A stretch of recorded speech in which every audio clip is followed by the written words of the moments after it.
আম মাখা গো আম মাখা, কে কে খাবে চলে এসো। আজ হবে আমাদের বাড়িতে আম মাখা। দেখো তাই ছোটো মা আমাকে আম পেড়ে দিচ্ছে।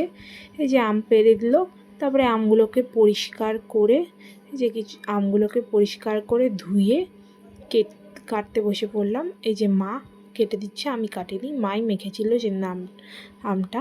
এই যে মা কেটে দিচ্ছে, তারপরে আমরা এটা কুড়িয়ে নিচ্ছি। আমগুলোর না আঠি হয়নি, তাই আমটাকে সুবিধার জন্য, নয়তো আঠি টানলে তিতো করবে, তাই সুবিধার জন্য এরকম কেটে নেওয়া হলো। এই যে কেটে মা এবার কুড়িয়ে নিচ্ছে আমগুলো। তারপরে কুড়োনোর পর সুন্দর করে আমরা আমটা মেখে নিয়েছিলাম। আর তোমরা কে কে এরকম আম মাখা খাও অবশ্যই জানিও কিন্তু কমেন্ট করে। আর অবশ্যই ভিডিওটা শেষ অবধি দেখো। এই দেখো, তারপরে আমগুলো কুচিয়ে নেওয়ার পর প্রথমে দিয়ে দিল হচ্ছে লবণ, তারপরে চিনিটা তো দিতেই হবে। তারপরে ছিল লঙ্কার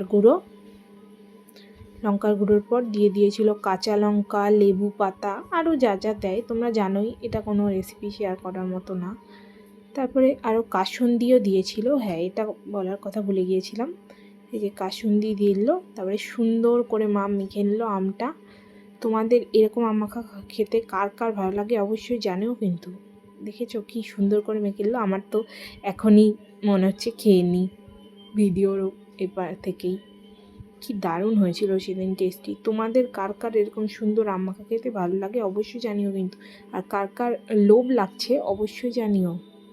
দেখো কতটা লোভনীয় দেখতে। তারপরে আমি একটু খেয়ে বললাম কেমন হয়েছে। আম মাখাটা দারুণ টেস্টি হয়েছিল, তোমরা হয়তো দেখেই বুঝতে পারছো আমার রিয়াকশান দেখে। আর ভিডিওটা ভালো লাগলে অবশ্যই লাইক কমেন্ট শেয়ার, আর আমার চ্যানেলে নতুন হয়ে থাকলে অবশ্যই সাবস্ক্রাইব করো। টাটা, দেখা হচ্ছে নতুন একটা ভিডিওতে। টাটা।